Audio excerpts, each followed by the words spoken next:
అబ్బో ఇక్కడ కేజీ చీరలు కొంటే అర కేజీ చీరలు ఫ్రీ అంట. మంగళ్య షాపింగ్ మాల్, కేజీల్లో సేల్, టన్నుల్లో ఆనందం. రైడ్ సినిమా అన్న, నాని తనీష్ది, తర్వాత బిల్లా. ఓకే. అంటే బిల్లా అనేది కూడా అంటే ప్రభాస్ చిన్నదేగా, చిన్న రోలే, బట్ ప్రభాస్ సినిమాలో ఆయన తోట చేసిన సినిమా తోటి మళ్ళీ కుదరలే ఏంటో. ఓకే. రాజాసాబులో ట్రై చేయలేదా? రాజాసాబులో అడగలేదా? రాజాసేపులు అడిగా, మారుతి గారిని ఎందుకు అడగ, మారుతి గారు మాకు లేదు ఎందుకో అది అందులో ఏం దొరకలేదు. అంటే బిల్లాలో మీకు ప్రభాస్కి ఏమైనా కాంబినేషన్ సీన్లు ఉన్నాయా? కాంబినేషన్ సీన్ ఉంటుంది. కాంబినేషన్ సీన్ ఎలా అనిపించింది ప్రభాస్ గారితో అప్పట్లో యాక్ట్ చేయడం? అప్పటికి ప్రభాస్ గారి గురించి ఇప్పుడు నేను కొత్తగా చెప్తే అంత ఇన్ని కోట్ల మందికి ఇండియా బయటగా డార్లింగ్ అయినా. మీరు యాక్ట్ చేయడం 4వ సినిమాకు 5వ సినిమాకు చేసే వచ్చింది నాకు కొంచెం. ఆయన సునీల్ ఒకసారి ఏదో షూటింగ్లో ఉంటే ప్రభాస్ గారితో మాడాలంటే ఒకసారి ఫోన్ ఇచ్చాడు. అలా రిసీవింగ్ బాగుంటుంది అన్న ప్రభాస్ గారు. అది ఇంకా ఆయన గురించి మాట్లాడలేదు. మామూలుగా అతనితో లంచ్లో కూర్చున్న డిన్నర్ అది వేరుగా. ప్రపంచంలో ఎన్ని రకాల ప్రపంచంలో అన్ని ఫుడ్లు పెట్టేసి ఎన్ని అవైలబిలిటీ ఉంటే అన్ని రకాలు, అదొక రకమైన చాలా బాగా మాట్లాడతాడు అందరితో. అది అంటే ఈ సినిమా ప్రభాస్ గారి ఫుడ్ కంటిన్యూస్ గా 15 రోజులు తింటే స్టంట్లు ఏం చేసుకుంటున్నాం. అబ్బే ఇంకా అసలు ఆ ఫుడ్ అది వెరైటీ ఫుడ్స్ ఉంటాయి. అంటే మీరు అంటే ఈ కొత్త బంగారు లోకం సినిమా తర్వాత మీరు అన్నట్టుగా అవకాశాలు ఏమైనా వెయిట్ చేశారా? వెంటనే చాలా ఆఫర్లు వచ్చేసాయి. 2008 కదన్నా, 9లో ఆ 3-4 సినిమాలే చేశా. 10 నుంచి సంవత్సరానికి 10-12 సినిమా మూవీస్ చేసుకుంటా. ఓకే. అంటే ఆఫర్లు బిజీ అయిపోయారా కొత్త బంగారులో? కొంత నాకు ఇక్కడ అవగాహన లేకపోవడం, నేను తిరిగేది అది, నేను కొంచెం అంటే మీరు కొంచెం మొహమాటస్తులు అనుకుంటానా అసలు ఎవరిని అంటే ఆ కమ్యూనికేషన్ అంటే వెళ్ళి నీ తోటి భవిష్యత్తులో అవసరం వస్తుందని నేను ఫ్రెండ్షిప్ చేయను. అది నువ్వు మామూలుగానే ఫ్రెండ్, నీ తోటి అవసరం వస్తే అడుగుతా. నీకు అవసరం వచ్చినప్పుడు నేను వచ్చి అక్కడ చేసి పెడతా. బట్ నీ తోటి భవిష్యత్తులో అవసరం వస్తుందని మటుకు ఫ్రెండ్షిప్ చేయలేను. అలా పెంచలేదు, నేను అలా పెరగలేదు, అలాంటి కుటుంబ నేపథ్యం నుంచి కూడా రాలేదు. అంటే మీరు అంటే మీ కెరీర్కి టర్నింగ్ పాయింట్ అని సినిమా ఏదనుకుంటున్నారా? ప్రేమ కథా చిత్రం అనుకోవాలా? ప్రేమ కథా చిత్రం అంటే అప్పటి వరకు చేసిన సినిమాల్లో ప్రవీణ్ ఉన్నాడు, ప్రవీణ్ చేశాడు అని తెలిసిపోయింది, కానీ ఒక మార్క్ అంటే ఫుల్గా మీకంటూ కెరీర్కి టర్నింగ్ పాయింట్ కలిసి ప్రేమ కథా చిత్రం. ఏంటి సార్ ప్రేమ కథా చిత్రంలో అవకాశం ఎలా వచ్చింది అసలు? ఒక రోజు ఫోన్ చేశారన్న మారుతి గారి దగ్గర నుంచి, ఫోన్ వచ్చింది, తమ్ముడు ఇలా అనుకుంటున్నాం ఒక సినిమా, ఒక కథ, ఇలాగా నువ్వు, సుధీర్ బాబు, నందిత అనే అమ్మాయి, ఇంకో క్యారెక్టర్ ఉంటుంది, అది ఇంకా డిసైడ్ అవ్వలేదా? సరే సార్ అన్న, ఫోటో సెషన్ అది 4వ క్యారెక్టర్ లేకుండా మేము ముగ్గురం చేసి, నేను హీరో అమ్మాయి, అదంతా అయిన తర్వాత సినిమా స్టార్ట్ చేసి ఒక క్యారెక్టర్ కావాలి.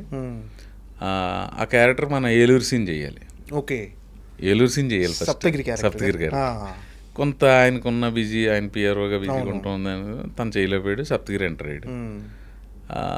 ఇంకా అది ఒక మొయినాబాద్లో అన్న ఒక ఫామ్ హౌస్ అన్న, రోజు 6కి స్టార్ట్ చేయడం, 5:30కి వెళ్ళడం, మేకప్ వేసుకోవడం, ఏదో స్నాక్ ఇచ్చి తినేసి 6కి స్టార్ట్ చేస్తే దంచి కొట్టుడు అన్న, దంచి కొట్టుడు, వేర కొట్టుడు, నాటు కొట్టుడు అన్నట్టు 10కి బ్రేక్, మళ్ళీ 11, 2, ఒక్కొక్కసారి 5 వరకు 2-3 రోజులే అలా చేసుకుంటే వెళ్ళామన్నా.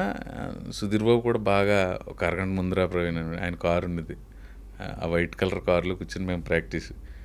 మా సప్తగిరి అయితే ఇంకా ఆడి దబిడి ఆడు ఎక్కువ రకంగా చేసేవాడు, ఆడిని అడ్జస్ట్ చేసుకుంటూ అలా వెళ్ళాం. లాస్ట్కి వెళ్ళేసరికన్నా ఫైట్ లేదు. ఒక రోజు నేనే అన్నా, సార్ ఆ విలన్స్ ఉన్నారు కదా ముగ్గురు, హీరో కొట్టినట్టు పెడితే చిన్న భోజనం తర్వాత మజ్జిగ లేకుండా భోజనం వేసినట్టు ఉంటుందేమో, ఫైట్ ఉంటే బాగుంటుంది అంటే, అవునా అని ప్రొడ్యూసర్ అయ్యి మాట్లాడాయన. ఒక 2 days ఫుల్ నైట్లు ఫైట్ తీశారు. ఫస్ట్లో మధ్యలో కొన్ని మారుతి గారు కదా, మార్పులు చేసుకుంటే రైటింగ్ కూడా ఇంప్రూవ్ అవుతుంది, మమ్మల్ని ఏదైనా చేసుకోండి అలాగా. అది ఎందుకో వెరీ ఫస్ట్ డే నుంచి ఒక్కరోజు కూడా దాని మీద నెగిటివ్ థాట్ కానీ ఏదో కష్టపడిన ఫీలింగ్ అని లేదన్న. యాక్చువల్లీ ఎక్కువ కష్టపడి చేసాం, చాలా తక్కువ రోజులు అన్న సినిమా అది. ఆయన ఒక గంట మిగిలిందంటే ఏదో తీసి దాన్ని ఒక సాంగ్ చేసాడు ఆయన.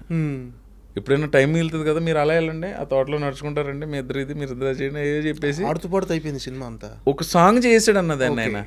మాంటేజ్లు ఇచ్చేసి ఒక ట్యూన్ చేయించేసి సాంగ్ చేయించాడు, నీతో ఈ లోకం అని ఉంటుంది సాంగ్. ఆ సాంగ్ వాళ్ళు ఎప్పుడు తీసారో మాకు తెలియదు. అసలు మీరు యాక్ట్ చేసినట్టుగా మీకు తెలియదు. అది ఎందుకు చేయించారో ఏదో సీన్ అనుకునేవాళ్ళు. అంత మ్యాజిక్. ఇంక రిజల్ట్ కూడా దానికి తగ్గట్టుగా వచ్చింది. అదే యూటర్న్ ప్రేమ కథా చిత్రం. ఏంటంటే అంటే ఈ సినిమా రిజల్ట్ తర్వాత అంటే మీ కెరీర్లో వచ్చిన చేంజెస్ ఏంటి? అవకాశాలు పెరుగుతాయన్న, కొంచెం మోర్ బిజీ అవుతాం, కొంచెం రేటు పెరుగుతుంది. అవును, అవకాశాలతో పాటు పారితోషికం ఆటోమేటిక్గా పెరిగిపోతాయి. ఇక్కడ ఎవరో అన్నా టెక్నీషియన్ అవ్వచ్చు, ఆర్టిస్ట్ అవ్వచ్చు, మనం సినిమా యాక్టర్ అయ్యి ఒక 100 కోట్లు అలా ఎవడో రాడన్నా. ఫస్ట్ అతని కాన్సన్ట్రేషన్ అంతా ఒక అవకాశం మీద ఉంటుంది. ఆ సక్సెస్ అయ్యి అవకాశాలు తామరతంపరంగా రావటం మొదలు పెడితే డబ్బు ఆటోమేటిక్ వస్తుంది. ఒక్కసారి సక్సెస్ కళ్ళలోకి ఎంటర్ అయ్యే వాళ్ళు ఎవరైనా సరే టెక్నీషియన్స్ అవ్వచ్చు, ఆర్టిస్టులు అవ్వచ్చు, ఆ డబ్బు టార్గెట్గా పెట్టుకుని ఎవరు రారు నాకు తెలిసి. అలాగే ఫస్ట్ అవకాశం ఎంత ఇదన్నా. ఇప్పుడు కొత్త బంగారులో సూపర్ హిట్ అయింది. ఒకవేళ అది ఆడి ఉండకపోతే ఏంటి నా పరిస్థితి? అవకాశాలు వచ్చేవో రాకపోయేవో ఎవరో తెలుసు. అది లేకపోతే ఇంకో అవకాశం వచ్చేది ఏమో అది తెలీదు ఇంకా మనకి ఎలా డెస్టినీ. అలా అంటే మరి ఎంతో ఇష్టపడి చేసిన సినిమాలు కొన్ని దెబ్బేసినవి ఉన్నాయి. నేను అలాగా నా కెరీర్లో ఎక్కువ ఇప్పటికీ స్టిల్ బాధపడే సినిమా రౌడీ ఫెలో. చాలా ఇష్టపడి చేసాను. నెగిటివ్ షేడ్స్ ఉంటాయి కదా క్యారెక్టర్, నేనే పిఆర్ చేసేది. అవును, నాకు ఆ సినిమా చాలా ఇప్పటికి అంతే. ఎందుకంటే అంత అలా ఇప్పుడు ఉందన్న. ఇప్పుడు మామూలుగా బయట మనం అందరం మాట్లాడుకుంటున్నట్టు జనం సైకాలజీ ఎలా ఉంటుందో మనం చెప్పలేము. ప్లస్ మనం ఇలా చేయండి అని వాళ్ళకి చెప్పడానికి మనం సరిపోం.